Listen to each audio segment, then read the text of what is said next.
So this is Diablo 3, a game I've been playing on PC for a couple of years now, and I'm strictly a wizard player. So I want to share with you my Lightning Hydra build that I use for farming Rift Keys on Torment 16 difficulty and also bounties. Alright, let's begin. We're going to use 5 of the 6 pieces from the Typhon's Veil Green set, which gives us many buffs to the Hydra's skill. The 2-piece bonus will increase the duration of the Hydras and increase the number of heads on multi-headed Hydras by 2 for a total of 5 heads that will attack a target. The 4-piece bonus reduces the damage taken by 8% for each Hydra head alive. Each time you take damage to your health, 1 head of a Hydra will die. A head cannot die more than once every 2 seconds. You can use a shield to prevent damage to your health, which will keep your Hydras alive. The 6-piece bonus will increase the Hydra's damage by 4,000% on each Hydra head still alive. On the shoulders, I have Intel, Armor, Reduce Resource Costs, and Increase Hydra Damage.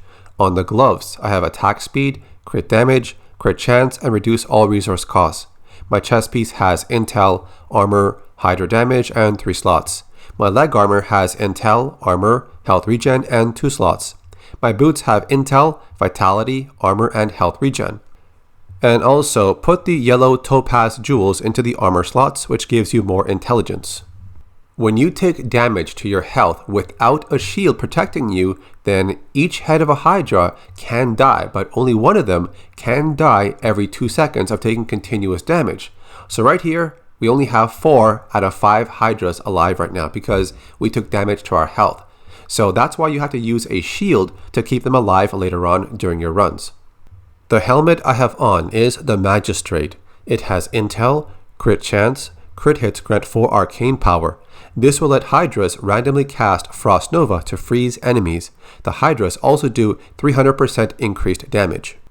Here we have the Squirt's Necklace, which has lightning damage, and crit chance along with a socket. The special power is that while not taking damage to your health, you deal 100% more damage, but you also take 50% more damage by enemies. Now, the damage buff is the icon at the bottom. When it's at 10, that means it's going to do 100% increased damage. But when you take damage to your health, the counter will go down. That's when you lose the damage buff. So just like Hydras, you'll need a shield that can absorb that damage, so you don't take damage to your health. In the socket, I have a Bane of the Trapped legendary gem, which you get from Greater Rifts.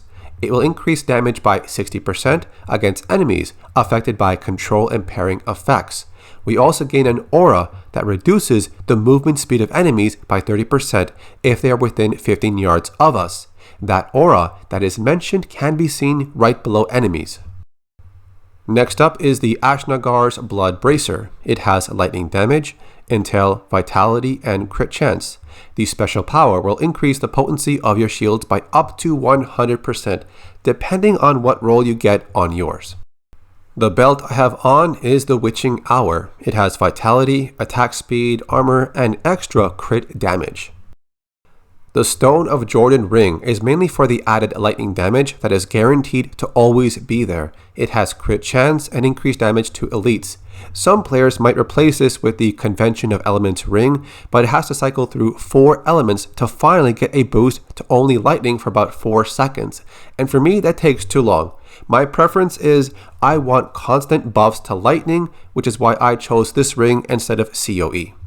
In the socket of that ring, I placed an Enforcer legendary gem. It increases the damage of your pets by 60%, and they take 90% less damage themselves. Now for the offhand item, you can put anything here, as long as you can get crit chance, crit hits grant 4 arcane, and a boost to Hydra damage all at once. The wand I have here is the Serpent's Sparker. It has 10% damage, attack speed, and reduced cooldown, which is not really necessary, but it's the best one I had at the moment. If it can increase your maximum arcane also, then that would be a good stat to have on there. The special power lets you cast 1 extra Hydra pack at the same time. When each one has 5 heads, that's a total of 10 heads that can attack a target or different targets around the map. They also get increased damage. The Halo of Carini ring is going to help a lot. Mine has Intel, crit damage, crit chance, and a socket. The special power lets you take up to 80% less damage for 5 seconds after your Storm Armor spell electrocutes an enemy more than 15 yards away. The legendary gem I have inside is the Bane of the Stricken, which is basically a damage boost to bosses and Rift Guardians. In Kanai's Cube, the weapon is the Aether Walker. Teleport no longer has a cooldown, but costs 25 arcane power. This will give us a lot of mobility to move around quickly. The armor piece is Tasker and Theo. It will increase the attack speed of your pets by 50%, so they can do more damage a bit faster. And in the jewelry slot, we have the Ring of Royal Grandeur. It reduces the number of items needed for set bonuses by 1.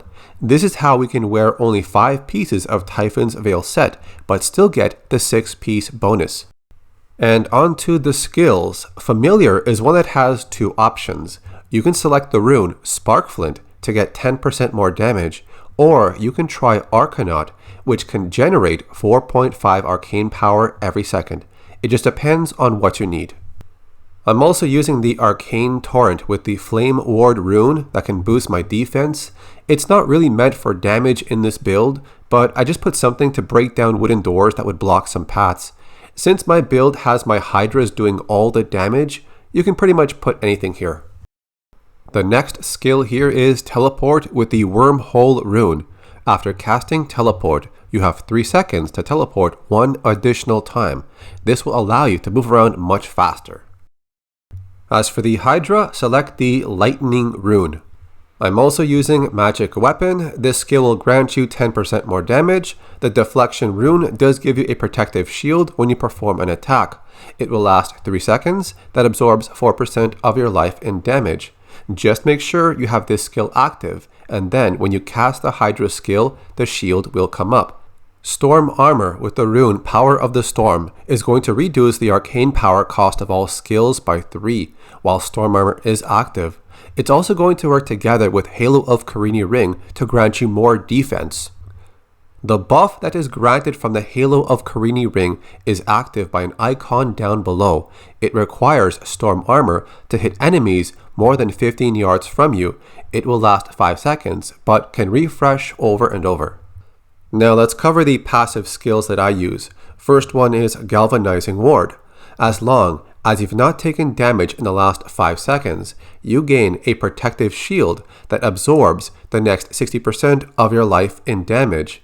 This is a second shield that you can use that will work with your bracers, but also helps you not take damage to your health to keep the damage buff from Squirt's necklace up, and to prevent your Hydras from dying so you don't take damage to your health.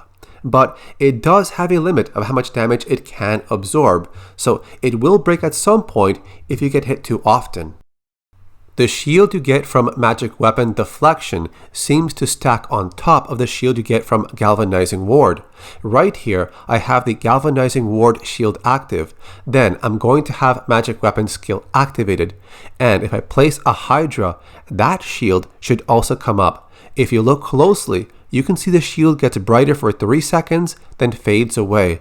It's a way you can have 2 shields active very frequently to avoid taking damage to your health. Unstable Anomaly is basically a cheat death. You can survive 1 death before you are defeated in battle and have to respawn. You also get a shield equal to 400% of your maximum life for 5 seconds. A shockwave will be released that can knock back enemies and stuns them for 3 seconds. This effect may only occur once every 60 seconds. The next passive on the list is Astral Presence. Increase your maximum arcane power by 20 and arcane power regeneration by 2.5 per second. This will help you get back arcane power to keep teleporting around the map and casting Hydras. Glass Cannon will increase all damage done by 15%, but decrease armor and resistances by 10%. If you need more armor, you can swap this passive for either Blur, which can decrease damage taken by 17%, or try Dominance. killing an enemy grants a shield that absorbs 2% of your life in damage for 3 seconds. This effect can stack up to 10 times. As you refresh Dominance, the shield will reach its maximum possible potency. Each stack will increase its total duration by 0.5 seconds. If you go for Dominance, that would mean you get 3 shields available to you. The follower I would use for this build is the Templar, mainly for the Inspire skill, which can increase your resource generation for arcane power by 1.4 per second. Charge can stun enemies within 8 yards. How long it can stun is based on the Templar's strength. Intimidate will slow enemies by 80% when the Templar hits them or the enemies hit him. The length of the slow effect is based on the Templar's strength. The last skill can heal you and the Templar. The amount is based on the Templar's strength. The relic I gave him is the one that prevents him from dying, just to be safe from those explosions or spinner enemies I might encounter in the rift. As for the gear, the pants and boots are part of the Kain set. We mainly want the 3-piece bonus for extra rift keys. Since we're only wearing 2 pieces, we will use the Ring of Royal Grandeur, which reduces the set bonus by 1. You can try to get strength on every piece of gear so you can reach 25,000 main stat, which is when their skills get the most benefits. The weapon will be the Thunder Fury. It can reduce the enemy's attack speed and movement speed by 30% for 3 seconds. The offhand is going to be the Freeze of Deflection. It can freeze enemies by blocking. Oculus Ring is a good choice if you need a power boost, but I won't really need it, so I just leave it on. Cord of Shurma is a fun item to use. There's a chance on hit to create a chaos field. It can blind and slow enemies inside for 4 seconds. I keep this on my follower just as a way to control the crowds whenever it happens. Followers are mainly to assist you, so this will help me on random occasions. Nemesis Bracers will spawn an enemy champion upon touching a shrine or pylon. The words emanate means you can get that power if the follower is using this item. This piece of gear is a great way to spawn champions more often so you can progress through the rift a bit faster. Tal Rasha chest piece for a bit more attack speed. Gloves of Worship will increase the shrine effects to 10 minutes. This will last a long time as you stack more effects together, making your runs even more faster and more efficient. For the shoulders, I gave him the homing pads. Your town portal is no longer interrupted by taking damage. While casting Town Portal, you gain a protective shield that reduces damage taken by 50%. Keep in mind, this shield only reduces damage. There is a point to where it breaks if it takes too much damage. It can help you get back to town, but it's not a guarantee. For the necklace, he's wearing the Flavor of Time. Pylon effects last twice as long. This will emanate, so the power is shared to you. The helmet is the Blind Faith. It has no legendary power, but a secondary stat it can roll is a chance to blind on hit.